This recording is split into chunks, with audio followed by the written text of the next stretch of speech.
بسم الله الرحمن الرحیم. ادامه فصل 1 سال 12 هم ریاضی تجربی و هم حسابان 2 مبحث صعودی و نزولی بودن توابع. حالا من از روی جزوه ریاضی تجربی دارم درس میدم. صفحه 9 بچهای ریاضی تجربی، بچهای حسابان، بچهای رشته ریاضی حالا جزوهشون رو پیدا کنن دیگه، همین توابع صعودی و نزولی. اومدیم توی فصل 1 انتقال رو درس دادیم، سوالاشو حل کردیم، تستاشو حل کردیم، رسیدیم به توابع صعودی و نزولی. صعودی یا نزولی بودن توابع و تشخیص آنها کمک زیادی در تحلیل مسئله ها داره. تابع اکیداً صعودی یعنی همواره صعودیه. تابع اکیداً صعودی اگر برای هر دو نقطه یعنی هر دو تا نقطه‌ای که رو نمودار دوست داری رو در نظر بگیر که x1 و x2 دامنه‌اش باشه، جزء دامنه تابع f باشد. اگر x2 بزرگتر از x1 باشد و داشته باشیم fx2 بزرگتر از fx1، آن رو تابع f رو اکیداً صعودی میگوییم. نگاه بکنید بچه‌ها تابع رو. این نقطه اولمون که انتخاب کردیم، اینم نقطه دوم x1 x2. x2 بزرگتر از x1 میبینیم y هم بزرگتر از y1. درست شد؟ پس اگر x2 بزرگتر از x1 بود، هرچی x داره زیاد میشه y هم زیاد شد، fx2 بزرگتر از fx1 شد، y هم زیاد شد. نگاه بکن، اون موقع تابعمون صعودی اکیده یا اکیداً صعودیه. درست شد؟ تابع اکیداً نزولی دقیقاً برعکس این. اگر x همون زیاد شد، x2 بزرگتر از x1، هر چقدر x همون زیادتر شد ولی y همون اومد پایین، چی؟ y همون یعنی fx2 کوچکتر از fx1 شد. اگر x همون زیاد شد، y همون اومد پایین، حتما تابعمون میشه نزولی اکید. درست شد؟ پس اگر x ها زیاد بشه y هم زیاد بشه، تابع میشه صعودی اکید. اگر x ها زیاد بشه y ها کم بشه، تابع میشه نزولی اکید. این دوتا تعریف رو بلد باش. توابعی که اکیداً صعودی یا اکیداً نزولی باشن رو بهشون میگیم اکیداً یک نوا. پس اگه توی تستی لفظ اکیداً یک نوا رو استفاده کرد، منظورش یا صعودی اکیده یا نزولی اکیده. هر دو شکل هم نگاه بکنید بچه، دو تا نقطه x ها داره زیاد میشه ولی y ها داره میاد پایین، پس تابعمون نزولی اکیده. بریم قسمت بعدی. تابع صعودی چیه؟ بچه تابع صعودی رو دقت بکنید.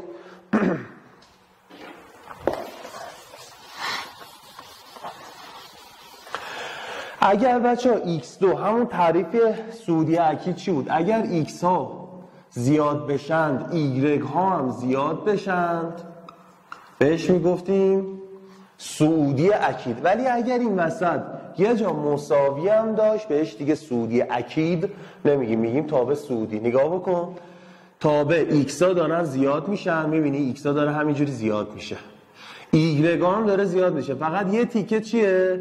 y ثابت مونده. هرچی x زیاد بشه y ثابت مونده، بعد رفته. به این تابع در کل میگیم تابع صعودی. اکید دیگه نمیگیم، اکید این قسمتشه، این قسمتش اکیداً صعودیه یا این قسمتش اکیداً صعودیه. ولی یه تیکش که مساوی شده یا تابع ثابت شده، دیگه تابع رو از صعودی و نزولی اکید میندازتش، میکنتش فقط صعودی. نزولی هم همینطور. اگر x ها زیاد بشند، x2 بزرگتر از x1، y ها کم بشند، بهش میگفتیم نزولی اکید. اگر یه جا مساوی شد، بهش میگیم نزولی. نگاه بکن، تابع این یه تیکه نزولی، اینجا نزولی، این وسط مساوی. هرچی x داره زیاد میشه y دیگه دست نمیخوره، ثابت مونده. پس این تابع در کل نزولیه ولی نزولی اکید نیستش.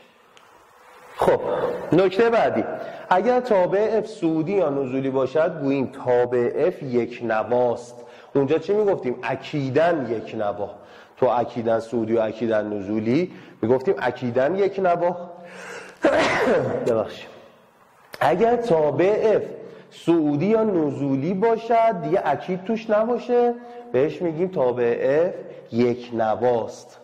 خیلی خوب. نکته بعدی، توابع اکیداً یک نوا همواره یک نوا هستن. پس توابع اکیداً صعودی، این تابع رو بچه‌ها نگاه کنین، ایکس ها زیاد میشه ایگرگ هم زیاد میشه. این تابع اکیداً صعودیه. به این اکیداً صعودیه میتونی بگی صعودی هم هست. به این اکیداً صعودی لفظ صعودی هم استفاده بکن، اشکال نداره. تو امتحان نهایی بچه دقیق بنویسید. ولی برعکسش نه بچه، این تابع اون صعودیه. میبینی این تابع صعودیه ولی لفظ اکیداً صعودی واسش استفاده نمیشه کرد. توابع اکیداً یک نوا همواره یک نوا هستن، اکیداً صعودی اکیداً نزولی، ولی عکس قضیه صادق نیست. یعنی تابع یک نوا یا صعودی و نزولی همواره اکیداً یک نوا یا اکیداً صعودی یا نزولی نیستن. خیلی نکته بعدی، توابع ثابت هم صعودی هم نزولی. توابع ثابت هم صعودی. تست اگر گفت فلان تابع با این مشخصات هم صعودی است هم نزولی، یعنی چه تابعیه؟ تابع ثابته. این تابع این قسمت هم صعودی محسوب میشه هم اینجا نزولی محسوب میشه، فرقی نمیکنه. نکته بعدی، ممکن است تابعی در یک بازه صعودی یا اکیداً صعودی و در بازه دیگر نزولی یا اکیداً نزولی باشد. مانند fx مساوی قدر x. نگاه بکنید قدر مطلق x شکلش چجوریه؟ تابع هفتیه. این قدر مطلق x توی شاخه سمت چپ اکیداً نزولیه، توی شاخه سمت راست اکیداً صعودیه. یا تابع سینوس x، نگاه بکنید تو این قسمت اکیداً صعودیه، تو این قسمت اکیداً نزولیه، دوباره این قسمت اکیداً صعودیه. توی بازه های مختلف صعودی نزولیشون میسنجیم. پس به این توابع بچه ها در کل دامنه یه تابع یک نوا یا اکیداً یک نوا نمیگیم، پس در اصطلاح بهش میگیم در کل دامنه اش غیر یک نواست. نمیتونیم آقا یه تابع نوسانیه، یه جا صعودی یه جا نزولیه، نمیتونیم بگیم که در کل دامنه یا صعودیه یا نزولیه. اینو حکم کلی نمیتونیم بهش بدیم، پس میگیم تابع در کل دامنهش غیر یک نواست. خب مثال کتاب هم مثال حسابانه هم مثال تجربی هست. نگاه بکنید بچه ها گفته تو کدوم بازه ها صعودی و نزولیه. تو بچه ها قبل از -2 تو این قسمت تو این شاخه چیه؟ صعودی اکیده یا اکیداً صعودیه. تو این شاخه چیه بچه ها؟ از -2 تا 0. تو این شاخه هم میشه صعودی اکید. ایکس ها داره زیاد میشه، ایگرگ هم داره زیاد میشه. اینجا ایکس ها داره زیاد میشه، ایگرگ هم داره زیاد میشه. تو این قسمت چه تابعیه بچه ها؟ تو این قسمت تابعمون ثابته. تو این قسمت چی؟ تو این قسمت تابعمون نزولی اکیده. تو این قسمت کلش تابعمون صعودی اکیده. شما اگه تو امتحان نهایی داشتید بازه ها رو باید بنویسید. مثلا می‌نویسید برای ایکس های کوچکتر از -2 تابعمون صعودی اکیده. برای ایکس های بین -2 تا 0 تابعمون صعودی اکیده. اینجوری باید بنویسید تو امتحان نهایی. من اینجا دیگه من روی شکل مشخص کنم. تو این قسمت هم که دیگه میشه اکیداً نزولی یا نزولی اکید.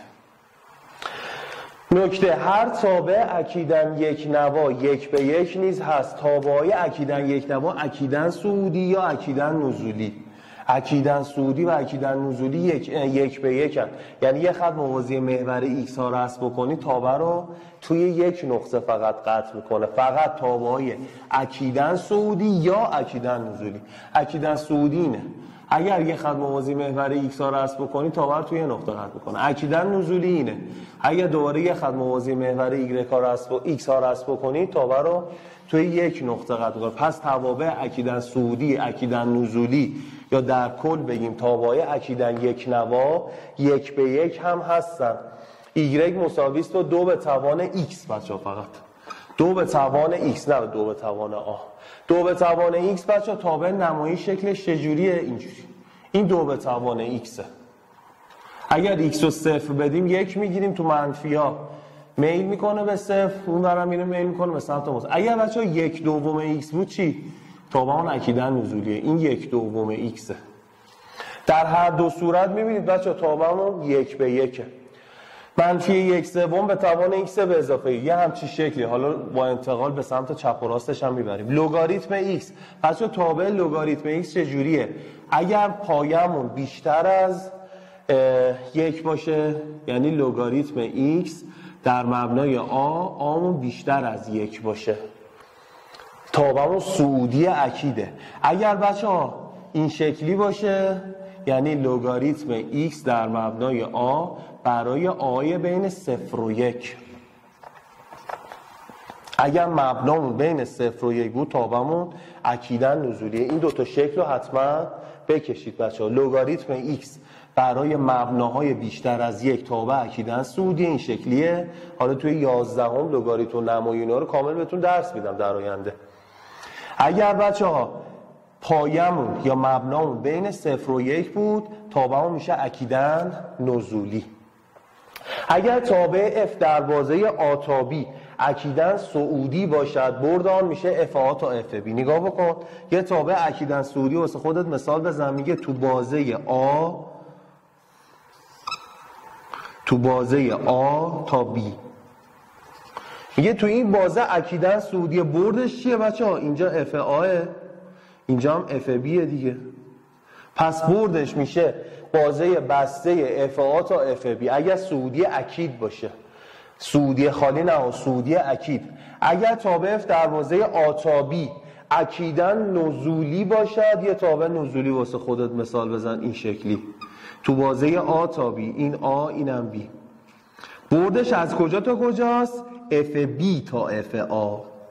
جاشون برعکس میشه. بردش از f b تا f آست. میبینی این نقطه دوم ایگرگش f b، نقطه اول ایگرگش f آ. اول عدد کوچیکه رو بنویس بعد عدد بزرگه. پس اگر توی تست به شما گفتن این تابع صعودی اکیده یا نزولی اکید تو بازه مثلا 0 تا منفی 0 تا مثبت 4 f0 رو پیدا کن، f4 هم پیدا کن. هر کدوم که بزرگتره بچین.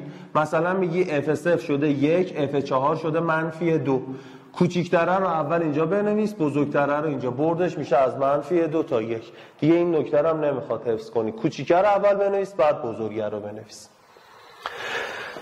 خب نکته بعدی در مورد تشخیص یک نوا و اکیداً یک نوا بودن توابع از روی ضابطه آنها در فصل 5 کاربرد مشتق بیشتر بحث خواهد شد. اون موقع اونجا میگم مشتق تابع رو تعیین علامت میکنیم. اگر مشتق تابع توی بازه مثبت شد تابعمون اکیداً صعودیه. اگر منفی شد تابعمون اکیداً نزولی و اگر مشتقمون 0 شد تابعمون ثابت میشه. اینو تو فصل 5 کامل بحث کنیم. ولی در این فصل تشخیص این موضوع به وسیله رسم و شناخت نمودارهای تابع امکان پذیر است.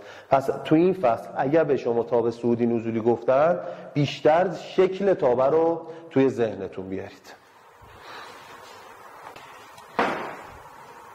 خب بریم مثال شماره 6. گفته تابع fx رو رسم کنید و یک نواییش رو تو بازه‌های مختلف بررسی کنید. این سوال امتحان نهاییه بچه. تابع رو گفته یک نواییش رو بررسی بکنید. رسمش میکنی و یک نواییش رو بررسی میکنی. نگاه بکن fx هستش x3 به اضافه 1 برای x های کوچکتر مساوی 0، x2 برای x های بین 0 و 1 باز منفی x به اضافه 4 برای x های بزرگتر از 1. خب تابع رو رسم بکنیم. x3 به اضافه 1 برای x های کوچکتر مساوی 0 با عدد گذاری حلش میکنیم. x y اگر بهش 0 بدیم چند میگیریم؟ 1 میگیریم. کوچکتر از 0 منفی 1 بدیم چند میگیریم؟ منفی 1 با 1 میشه 0. درست شد؟ پس 0 1 اینجاست تو پرم هست، منفی 1 0 اینجاست. تابعمون این شکلیه. درست شد این شاخش. x2 برای x های بین 0 و 1 اگر بهش 0 بدیم چند میگیریم؟ 0 میگیریم. اگر 1 بدیم چند میگیریم؟ 1 میگیریم. فقط جفت نقطه ها تو خالی انا. اگر 0 بدیم 0 میگیریم، نقطه تو خالی. 1 بدیم هم 1 میگیریم. این 1 اینجا هم 1. اینم نقطه تو خالی. اینم هستیم. منفی x به اضافه 4 برای x بزرگتر از 1 اگر 1 بدیم چند میگیریم بچه ها؟ 1 بدیم 3 میگیریم. فقط تو خالی یکش. 2 بدیم چند میگیریم؟ 2 میگیریم. و بریم به سمت جلو. 1 بدیم 3 میگیریم. این 1 این 2 اینم 3 تو خالی. بعدی 2 بدیم 2 میگیریم. این 2 اینجا هم 2. یه خط رو به پایین. این تابم نگاه بکنید بچه ها، تو این شاخه همون تابمون چیه؟ سعودی اکیده یا اکیدن سعودی. تو این شاخه چی؟ تابمون سعودی اکیده. تو این شاخمون نزولی اکیده. ولی در کل دامنه چی بچه ها؟ در کل دامنه نمیتونیم بگیم تابمون سعودیه یا نزولی. در کل دامنه بچه ها به این شکل میگیم تابع غیر یک نوا، نه سعودیه نه نزولی، نه اکیدن سعودیه نه اکیدن نزولی. تو شاخه‌های مختلف جدا جدا داریم بررسی میکنیم. تست 17 در بازه‌ای که تابع fx اکیدن نزولی است، نمودار آن با نمودار تابع fx مساوی است با 2x2 منهای x منهای 10 در چند نقطه مشترکند؟ x منهای 2 x منهای 3. خب بچه‌ها نگاه بکنید fx مون چیه؟ اول fx مون رو سعودی نزولیشو مشخص کنیم. قدر x منهای 2 به اضافه قدر x منهای 3. من اینو شکلشو بهتون تو جزء 11 هم گفتم چجوری رسم می‌کنیم. حالا میریم سراغ تعیین علامت. ریشه داخل قدر چنده؟ اینجا 2. ریشه داخل این قدر مطلق هم 3. انگار داریم معادله‌شو حل می‌کنیم. معادله قدر مطلق. اینجا 2 اینجا 3. اینجا x منهای 2، اینجا هم x منهای 3. اینجا 0 قبلش منفی بعدش مثبت، x منهای 3 اینجا 0 قبلش منفی بعدش مثبت. نگاه بکن، برای x های کوچکتر از 2، برای x های کوچکتر جفتش منفی میاد بیرون، پس میشه منفی x به اضافه 2 به اضافه منفی x به اضافه 3. جفتش منفی بیاد بیرون، تابعمون چی میشه؟ منفی 2x به اضافه 5. قبوله؟ گفته تابع اکیدن نزولی. این تابع بچه شیب شند منفی 2 یه خط رو به پایینه، پس اکیدن نزولیه. پس ما همینجا رو میخوایم. بقیه رو مینویسم ولی شما دیگه ننویسید، فقط گوش کنید. اگر x بین 2 تا 3 باشه چی؟ اولی مثبت بعدی منفی. اولی مثبت x منهای 2 میاد بیرون، دومی منفی x به اضافه 3 میاد بیرون. این دوتا از بین میره، فقط y مساوی 1 میمونه که اینجا یه تابع ثابته. درست شد؟ اینجا y هاشو باید بنویسیم. y مساوی این. اینجا y مساوی 1 که تابع ثابت. x بین 2 تا 3 باشه. اگر x بزرگتر از 3 باشه هر دو مثبت بیاد بیرون. یعنی y مساوی است با این مثبت بیاد بیرون، x منهای 2 اینم مثبت بیاد بیرون. x منهای 3 پس میشه 2x منهای 5. این تابع بچه شیبش مثبته، پس یه خط رو به بالاست. این تابع تو این شاخه اکیدن سعودیه. اکیدن سعودیه. تو این تابع اکیدن نزولیه، تو این شاخش تو اینجا ثابته، اینجا اکیدن سعودی. کجا رو حالا میخوایم؟ اکیدن نزولی رو. فقط این خط اول رو میخوایم، دومی و سومی رو نمیخوایم. دومی سومی رو نوشتم، شما هم بنویسید تو جزئیاتون، ولی بگید که نمیخوایم. تو اونجایی که اکیدن نزولیه یعنی این، یعنی ضابطش شده y مساوی منفی 2x به اضافه 5. نمودار آن با نمودار تابع fx در چند نقطه مشترکن. پس این دوتا تابع رو مساوی هم قرار میدیم. fx هستش 2x2 منهای x منهای 10. این یکی هم هستش y مساوی منفی 2x به اضافه 5. محل برخورد این دوتا کجاست؟ مساوی هم قرار میدیم. 2x2 منهای x منهای 10 منفی 2x به اضافه 5. همه رو بریزیم یه طرف. 2x2 مثبت 2x با منفی x میشه مثبت x. 5 با منفی 10 هم میشه منفی 15 مساوی 0. ریشه هاشو پیدا میکنیم. گفته در چند نقطه مشترکن. دلتای معادله چنده؟ دلتاش از 1 منهای 4 ضرب در 2 ضرب در منفی 15. 62 62 63. دلتاش مثبته بچه‌ها. دلتاش اگر مثبت باشه، ببخشید اینجا رو من درست کنم، اگر دلتاش مثبت باشه معادله 2 ریشه داره دیگه. پس تو چند نقطه مشترکن؟ تو 2 تا نقطه مشترکن. گزینه شماره 2 رو علامت میزنیم. معادله اصلا نمیخواد حل کنیم. خب بریم سراغ تست 18. تست 18 رو دقت بکنید بچه‌ها. گفته به ازای چند عدد صحیح، از این تستا بچه زیاد میاد، به ازای چند عدد صحیح x تابع زوج مرتبی fx چیه؟ گفته سعودی است. نگاه بکنید بچه ها، تعریف سعودی چی بود؟ تعریف سعودی، تابع سعودی، x2 بزرگتر از x1 آنگاه fx2 بزرگتر مساوی fx1. قبول؟ این تابع سعودیه. خب بچه ها نگاه بکنید، الان بین x ها، اینا x هاشن دیگه، مؤلفه های اول، ترتیبش رو من بگید. بچه x2 همواره یه عدد مثبت، پس از -1 بزرگتر از -5 هم بزرگتر. بعدی چی؟ بین -1 و 5 -1 بزرگتره، بعدی -5 بزرگتره. پس این عبارت رو واسه اینجا میخوایم پیادهش بکنیم. نگاه بکن، اول اینجا x2 بزرگتر از -1، پایینش بنویسم x2 بزرگتر از -1. نگاه بکن، این زوج مرتب و با این زوج مرتب دارم بررسی میکنم.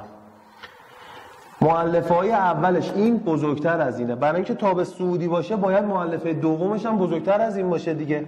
پس 9 هم باید بزرگتر از x2 باشه، یعنی x2 کوچکتر از 9، یعنی x بین -3 تا 3. این جواب اول. بعدی رو نگاه بکن، بین این دوتا -1 -5، -1 بزرگتر از -5. این دوتا زوج مرتب رو دارم مقایسه میکنم، این بزرگتر از اینه، پس مؤلفه دومش هم باید بزرگتر از این باشه دیگه، چون سعودی تابع.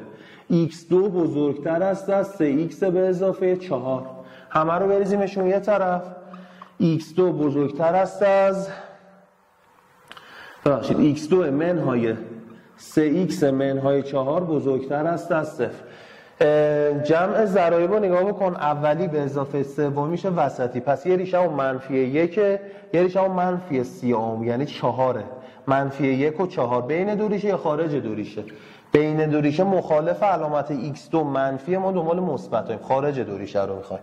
پس برای x های بزرگتر از 4 یا x های کوچکتر از -1. درسته؟ فقط بچه اینجا باید بزرگتر رو مساوی بذاریم. این مساوی هاشو من نذاشتم، ببخشید. مساوی این مساوی ها رو بذاریم. x بزرگتر مساوی 4، x کوچکتر مساوی -1. بعدی رو این بالا می نویسم. نگاه بکنید بچه ها، x2 بزرگتر از -1، x2 بزرگتر از -5 هم هست دیگه، اینو اینجا می نویسم. x2 بزرگتر از -5. خب این دوتا زوج مرتب رو دارم مقایسه میکنم، چون تابع سعودیه ایگرگ این باید بیشتر از این باشه، یعنی 9 بزرگتر است از 3x به اضافه 4، یعنی 3x ما کوچکتر است از 5، x ما کوچکتر و مساوی، ببخشید دو اینجا مساوی نذاشتم، کوچکتر و مساوی 5/3. مساویش برای چیه؟ برای اینکه تو گفته تابع سعودی مساوی داره، اکیداً سعودی مساوی نداره. خب بچه بین رابطه 1 و 2 و 3 اشتراک بگیریم، بکشیم دیگه رو محورها، از -3 تا 3. این 0 ما اینجا -3، اینجا مثبت 3. درست شد؟ x بزرگتر از 4، اینجا 4، x کوچکتر از -1، اینم -1. بعدی کجاست؟ x کوچکتر از 5/3. 5/3 میشه 1 خورده دیگه، این 1 این 2، اینجا هست 5/3. کجا بچه هر سه تا با هم اشتراک دارن؟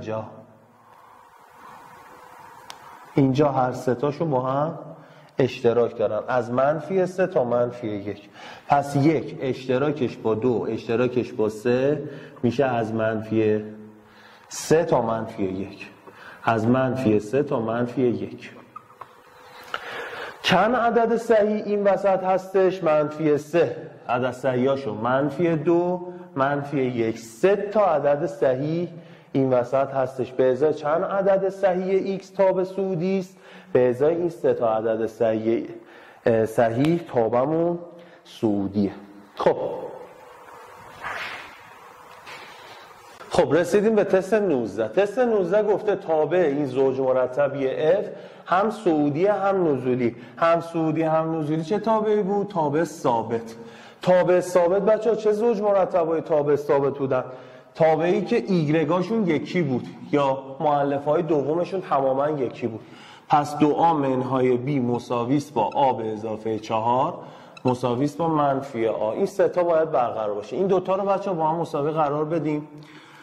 a به اضافه 4 مساوی منفی a، 2a مساویست با منفی 4، a می شود منفی 2.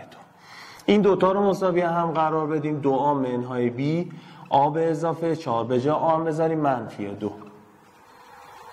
اینجا پس میشه منفی 4 منهای b، منفی 2 به اضافه 4 میشه مثبت 2، پس b مون میشه منفی 6. درست شد؟ مقدار a منهای b کدام است؟ a منهای b میشود منفی 2 منهای 6. منفی 2 به اضافه 6 مساویست با 4. گزینه شماره 3 رو علامت میزنیم. مثال تابع، دو تا تابع نمایی داده، میبینی توان x داره. اکیدن، یکیش گفته اکیدن نزولیه، یکیش گفته اکیدن صعودیه. یه بار دیگه نکته قبل رو تکرار میکنم. تابع های بچه یک نمایی، اینو بکشید یه جا بالای صفحتون بنویسید. اینو نگاه بکنید. این تابع a به توان x، y مساویست با a به توان x. اینجا یکه. پایمون بزرگتر از یکه. 2 به توان x، 3 به توان x، 5 به توان x. پایه بزرگتر. این تابع اکیدن نزولی رو نگاه بکنید. این تابعمون y مساویست با a به توان x اگر آمون بین 0 و 1 باشه، یعنی پایمون یه عدد کسری باشه. این تابعمون اکیدن نزولیه، تابعمون اکیدن صعودیه. لگاریتم چی؟ لگاریتم هم گفتم. این تابع رو بچه نگاه بکنید. این تابع لگاریتم x در مبنای a زمانی که مبنامون بیشتر از 1 باشه. این تابعمون تابع لگاریتم x در مبنای a زمانی که مبنامون بین 0 و 1 باشه. اینجا اکیدن صعودی لگاریتم ما، اینجا اکیدن نزولیه، پس به این مبنای بستگی داره. این نکته رو یه جا بالای صفحه بنویسید. خب دقت کنید بچه ها. گفته تابع 2m منهای 1 به توان x اکیدن نزولیه، یعنی اینه. این تابع نمایی دیگه. چه زمانی اکیدن نزولیه؟ زمانی که مبناش یا پایش بین 0 و 1 باشه. پس آقا میگم 2m منهای 1 بین 0 و 1 باید باشه. تمام. و تابع این یکی اکیدن صعودی، یعنی این شکلیه. اکیدن صعودی یعنی چی؟ یعنی پایمون بیشتر از 1 باشه.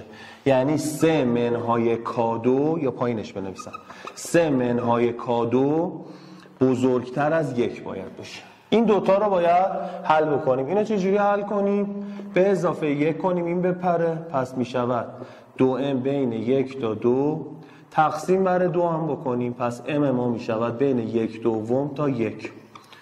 m ما باید محدودش از 1/2 تا 1 باشه. این یکی رو چجوری حل کنم؟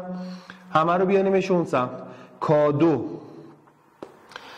کوچکتر است از 2، درسته؟ k2 کوچکتر است از 2، پس کامون بین منفی رادیکال 2 تا رادیکال 2. اینم محدوده تغییرات کامون. درست شد؟ پس اینجا باید برای اینکه تابع نماییمون اکیدن صعودی باشه، بچه میبینید میکس منهای 1 تابع رو یه واحد میاره سمت راست، کار خاصی واسش نمیکنه، تو صعودی نزولی بودنش تأثیری نداره. این ایکس منهای 1. اینم که حالا ایکسه. پس این نماش تابع نمایی پایش باید بیشتر از 1 باشه. گذاشتیم و محدوده تغییرات کار رو پیدا کردیم. این یکی بچه تابع نماییمون باید اکیدن نزولی باشه، یعنی این شکلی باشه، پس پایه‌مون باید بین 0 و 1 باشه. هم پیدا کردیم بین 1/2 تا 1 محدوده تغییراتشون. خب نکته بعدی بچه نکته کتابتون نکته خوبی هم هستش. گفته تابع درجه دوم در حالت کلی بچه ها نمیتونیم بگیم چه تابعی صعودی نزولی، اکیدن صعودی، اکیدن نزولی. پس اینجوری میگیم آقا تابع درجه 2 یا رو به بالاست یا رو به پایینه. نگاه بکنید این رأس تابع، شاخه سمت چپ بچه یه تابع نزولی اکیده، شاخه سمت راست یه تابع صعودی اکیده. پس قبل از رأسمون اگه تابع رو به بالا باشه، قبل از رأس تابع نزولی اکیده، تابع صعودی اکید. این طرف بچه‌ها اینجا اس تابع است، تو شاخه سمت چپ یعنی قبل از رأس تابع صعودی اکیده. هرچی ایکس زیاد میشه ایگرگ هم داره زیاد میشه. این طرف هرچی ایکس داره زیاد میشه ایگرگ هم داره کم میشه. پس این طرف شاخص سمت راست یا بیشتر از اسمون نزولی اکیده.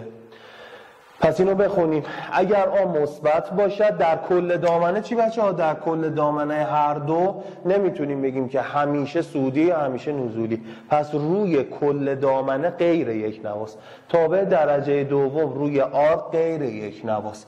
ولی اگر آ مثبت باشد یعنی تابع رو به بالا باشد، تابع روی این بازه یعنی قبل از اسما اکیداً نزولی و بعد از اسما رأس تابع اون اکیداً صعودیه که داریم میبینیم. کامل توضیح دادم دیگه.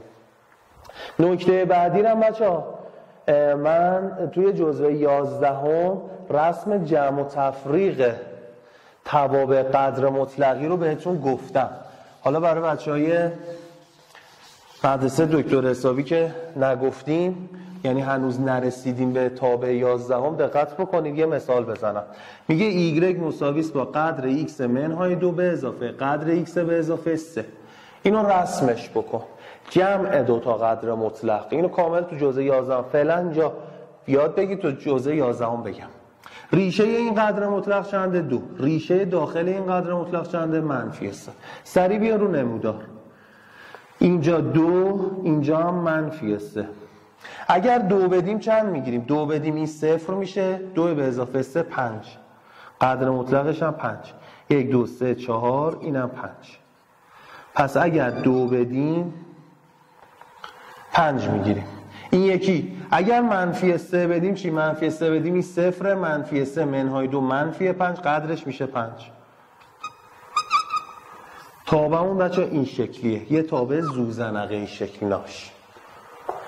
جمع دو تا قدر مطلق. اگر تفریق بود چی؟ ایگرگ مساوی است با قدر ایکس منهای 2 منهای قدر ایکس به اضافه 3. همین کار. ریشه بچه‌ها 2، این ریشه منفی 3، بیا رو نمودار. اگر 2 بدیم چند میگیریم؟ این میشه 0، این میشه 5 منفی 5 میگیریم. اگر 3 بدیم چند میگیریم؟ منفی 3 بدیم که میشه 0، اینجا میشه منفی 5 میشه 5. پس اگر منفی 3 بدیم 5 میگیریم، مثلا اینجا 5. بچه‌ها قبل و بعدش تابع ثابت. این دو تا نقطه رو به هم وصل کن. همین این دو تا نقطه رو به هم وصل کن. قبل و بعدش هم ثابته اینهاش. پس یا این شکلیه یا برعکسشه. اگر بچه‌ها این ریشه بزرگتر باشه تابعون به این شکله. اگر برعکس باشه این یکی ریشه بزرگتر باشه تابعون به این شکل در میاد، به این شکل در میاد. اینجا دیگه کامل گفتم. اگر آ بیشتر از بی باشه اینجا باشه، بی بیشتر از آ باشه اینجا آ بیشتر از بی. هیچ فرقی نداره. تو این شاخه ها بچه تابع صعودی ثابتن. تو این شاخه این وسط تابعمون صعودی اکیده. اینجا ثابت، اینجا ثابت، اینجا نزولی اکید. اینجا ثابت، این طرف صعودی اکید، این طرف نزولی اکید. خب رسمش رو یاد گرفتیم. خیلی ساده.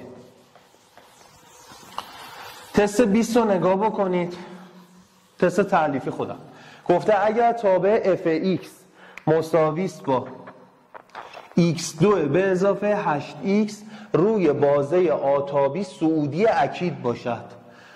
روی بازه آتا مثبت بی نهایت صعودی اکید. بچه تابع درجه 2 از کجا تا کجا صعودی بود؟ بیشتر از s. ببین تابع درجه 2 یه شکل فرضی کنارش بکش. اینجا s از s بیشتر. s بچه چیه؟ منفی b بر روی 2 xs منفی b بر روی 2. منفی b بر روی 2 این چی میشه؟ میشه منفی 8 بر روی 2 یعنی منفی 4. پس برای شاخه منفی 4 به بعد تابعمون صعودی اکیده. پس این آیه باید منفی 4 باشه. قبوله؟ و این تابع تفریق قدر مطلقی در بازه کاتائم نزولی اکیده. یا اینو همون جوری که گفتم رسمش کن یا شکلشو میدونیم. تفریق دوتا قدر مطلقی یا این شکلیه یا برعکسشه. این شکلیه. دو تا قسمت که ثابته. پس این وسطشه بچه‌ها، صعودی یا نزولیه. ریشه این چنده بچه‌ها؟ 3. ریشه این چنده؟ 1. بین 1 تا 3 تابعمون چیه؟ نزولیه. پس آقا اف جی ایکس قدر ایکس منهای 3 منهای قدر ایکس منهای 1. ریشه ها این 3 این 1 بین دوتا ریشه، ببین تابع یا این شکلی یا این شکلی اینجوری بوده که نزولی اکیده.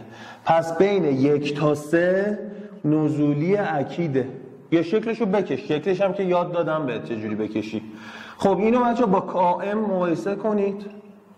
پس از اینجا بچه ها کامون میشود 1، اممون میشود 3، آمون هم که شد منفی 4. حاصله آ ضرب در ام تقسیم بر کا. آمون که هستش منفی 4 ضرب در ام 3 تقسیم بر کا این منفی 12. گزینه شماره 1 رو علامت میزنیم. خب تست 21 گفته تابع F روی R نزولیه. بچه نزولی تعریفش چی بود؟ میگفت x2 بزرگتر از x1 آنگاه fx2 کوچکتر از fx1. درسته؟ حالا نزولی اکید، نزولی باشه اینجا مساوی داره، چون خود سوال مساوی نذاشته یعنی نزولی اکیده. گفتیم برای اکیدا لفظ نزولی هم میتونیم به کار ببریم، پس به سوال ایرادی وارد نیستش. نگاه بکنید این دوتا رو با هم مقایسه کنید. کیه بچه ها؟ این x2 پس این داخل این باید x2 باشه دیگه. این x1 پس این هم باید x1 باشه. تو چی بذارمش؟ x2 بزرگتر از x1 اینهاش. x2 بزرگتر از x1 یعنی x2 منهای 4x بزرگتر است از x به علاوه 6. این نامعادله دیگه به راحتی حلش کن. x2 منهای 5x منهای 6 بزرگتر از 0. ریشه ها رو نگاه بکن، ضرایب اولی به اضافه سومی شده وسطی. پس یه ریشه همون منفی 1، یه ریشه همون منفی 30 یعنی مثبت 6. بین دو ریشه مخالف علامت x2 یعنی منفیه، ما دنبال مثبتاشیم. پس باید بریم خارج دو ریشه، یا x بزرگتر از 6 یا x کوچکتر از منفی 1. کدوم گزینه رو بزنیم؟ از منفی بی‌نهایت تا منفی 1 باز 6 تا مثبت بی‌نهایت. گزینه شماره 4 رو بزنیم. گزینه 2 بچه منفی 1ش بسته است. نکته های بعدی خیلی خیلی مهم. اگر توابع F و G صعودی باشن، نکته ها رو بچه خوب بخونید، خوب حفظش هم بکنید، چون یه خودم حفظی هست. اگر توی سوال و گزینه اومده و کدام گزینه درست است کدام گزینه غلط است، اینا دیگه از بر باشید. اگر توابع F و G صعودی باشن، هر دو صعودی، آنگاه جمع تابع F به اضافه G همواره صعودیه. پس اگر F و G صعودی بود، F به اضافه G همواره صعودیه. و اگر F و G نزولی باشد، حتما F به اضافه G هم نزولیه. فقط در مورد جمعش داریم صحبت میکنیم، تفریق و ضرب و تقسیم صحبت نکردیم. پس اگر دوتاش صعودی باشه جمعشون صعودی، اگر دوتاش نزولی باشه جمعشون هم نزولی. نکته بعدی، اگر توابع F و G صعودی باشن هر دو و مقادیر دو تابع همگی مثبت باشن، یعنی ایگرگاش همواره مثبت باشه یا بالای محور ایکس ها باشه، دو تابع همواره بالای محور ایکس ها باشه، ضربشون هم بچه ها چی میشه؟ صعودی میشه. ببین این مثبت داریم میگیم، اینم مثبته، مثبت در مثبت میشه مثبت. پس تابع مثبت ما صعودیه دیگه، میتونستیم قبول اینجوری حفظش کن. F مثبت صعودیه، G مثبت صعودیه، مثبت در مثبت خودش هم شرط گذاشتیم همواره بالای محوره، مثبت در مثبت میشه مثبت یعنی صعودیه. و اگر F و G نزولی با مقادیر مثبت باشند، آنگاه F ضرب در G هم همواره نزولیه. بچه ها F نزولیه یعنی منفیه، G نزولیه یعنی منفیه. درست شد؟ منفی در منفی چی میشه؟ میشه مثبت. ولی نگاه بکن مقادیرامون همواره مثبت هم بالای محورن، پس همواره چیه؟ تابعمون ضربش هم نزولی میشه، چون تابع بالای محوره. اگر پایین محور بود یکیش، مثلا مثبت در منفی و این حرفا، میگفتی که تو پایین محوره باید تعیین علامت بشه بعدش نزولی رو پیدا کنیم. پس اگر F و G هر دو نزولی باشن با مقادیر مثبت، میگیم آقا F ضرب در G هم همواره نزولیه. اگر F و G هر دو صعودی باشن با مقادیر مثبت، F ضرب در G هم صعودیه. اگر تابع اف و جی هر دو صعودی باشند ترکیب آنها یعنی اف او جی و جی او اف هم صعودیه. پس اگر هر دو صعودی باشند ترکیبشون یعنی اف او جی و جی او اف هم همواره صعودیه. نکته بعدی، اگر توابع اف و جی هر دو نزولی باشند ترکیب آنها تابع صعودی است. اینو دقت بکن. اف و جی هر دو نزولی هستند ترکیبشون یعنی اف او جی یا جی او اف همواره صعودی هستند. نکته بعدی، اگر یکی از توابع اف و جی صعودی و دیگری نزولی باشند آنگاه ترکیبشون نزولیه. پس اگر هر دو صعودی بودن اف او جی و جی او اف صعودیه. اگر هر دو نزولی بودن اف او جی و جی او اف صعودیه. باز اگر یکیش صعودی بود یکیش نزولی اف او جی و جی او اف هر دو نزولی هستند. نکته بعدی، اگر تابع f اکیداً صعودی باشد آنگاه f اینورس یا تابع معکوس هم اکیداً صعودی. اینجوری بهت بگم بچه‌ها، f هر چیزی باشه f اینورس هم همونه. f هر چیزی باشه f اینورس هم همونه. اگر f همون صعودی باشه f اینورس هم صعودیه. اگر f نزولی باشه f اینورس هم نزولیه. حالا نزولی اکید صعودی اکید. پس اگر f صعودی اکید باشد f اینورس هم صعودی اکیده. اگر f نزولی اکید باشد f اینورس هم نزولی اکیده. تست 22، اگر تابع f اکیداً نزولی باشد و داشته باشیم f اینورس 3x به اضافه 4 کوچکتر از f اینورس x2 محدوده تغییرات x کدام است؟ نگاه بکن، f نزولی باشه f اینورس هم نزولی اکیده.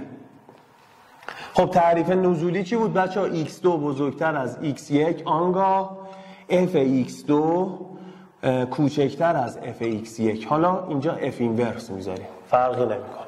این دوتا رو با هم مقایسه کنید. این x2 درسته؟ این x1. اینجا چی باید باشه؟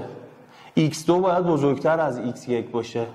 اینجا بنویسم x2 بزرگتر از x1. x2 مون که هستش 3x به اضافه 4 بزرگتر است از x2. بیاریمشون یه طرف x2 منهای 3x منهای 4 کوچکتر است از 0. ریشه ها چیه؟ جمع اولی سوم شده وسط. یه ریشه اون منفی 1، یه ریشه اون منفی 3 یعنی 4. بین دو ریشه منفی، ما منفی رو میخوایم.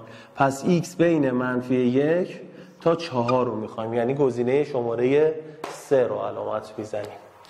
چون نزولی اکیدم داره البته خودش اینجا مساوی هم نداره که دیگه بخوایم گزینه 1 رو بزنیم، گزینه 3 رو میزنیم.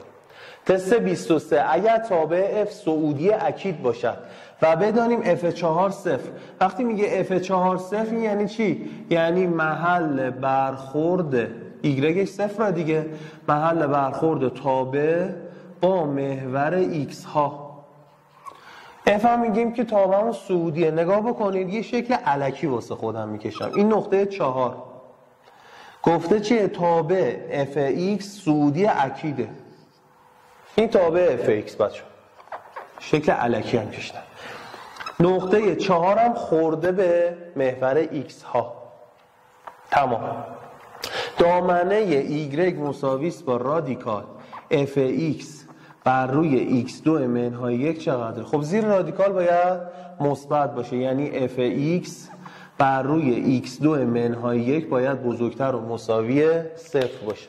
ریشه های مخرجمون چنده بچه ها؟ مثبت و منفی 1.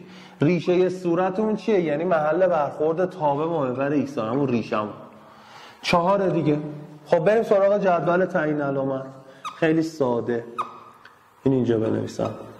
یه منفی 1 داریم، یه مثبت 1 داریم، یه 4 داریم. اینجا f(x) مونه، اینجا مونم x2 منهای 1. خب نگاه بکنید f(x) بچه شکل فرضیمون رو ببین. توی 4 0 قبلش زیر محور x هست، بعدش بالا محور x هست. تا صعودیه دیگه. این طرف رو نگاه بکن x2 منهای 1 توی منفی 1 و 1 0 بین دو ریشه مخالف علامت x2 منفی، خارج دو ریشه مثبت. مثبت در منفی منفی، منفی در منفی مثبت. اینجا منفی، اینجا مثبت. فقط نگاه بکنید تو منفی 1 ریشه مخرج تعریف نشده است، تو 1 ریشه مخرج تعریف نشده است، توی 4 صفره چون ریشه صورته. پس میشه از منفی 1 تا 1 باز، منفی 1 تا 1 باز، از 4 بسته تا مثبت بی‌نهایت، از 4 تا مثبت بی‌نهایت. حالا اینم درسته، از 4 تا مثبت بی‌نهایت هم درسته، ولی درست‌ترش اینه که 4 رو ببندیمش، ولی اینجا گزینه 4 درسته. گزینه 2 چرا غلطه؟ منفی 1 و 1 بسته گرفته، منفی 1 و 1 ریشه های مخرج هم نباید بسته باشه. پس درست‌ترین گزینه 4 رو علامت میزنیم. تست 24 سراسری 98 پارسال. همون سوالاییه که بچه‌ها جمع و تفریق قدر مطلق است که بهتون گفتم. دقت کنید بچه‌ها. تست 24 رو ببین، گفته تابع با ضابط fx در کدام بازه اکیداً نزولیه. نگاه بکنید جمع دوتا قدر مطلق تابعمون چه شکلی بود؟ زوزنقه‌ای شکل بود. تو کدوم شاخش نزولیه؟ تو اینجا. این بچه‌ها این دوتا هم که ریشه هامونن دیگه. ریشه این چنده؟ منفی 2، ریشه این 1. پس اینجا منفی 2، اینجا 1. حالا اینا رو دیگه بردارم، 1 بعدی بکشم. پس آقا قبل از منفی 2 چیه؟ تابعمون نزولیه. منفی بی‌نهایت تا منفی 2 گزینه 1. یا اینکه شکل رو بکشید بچه‌ها. ریشه هامون چند و چندن؟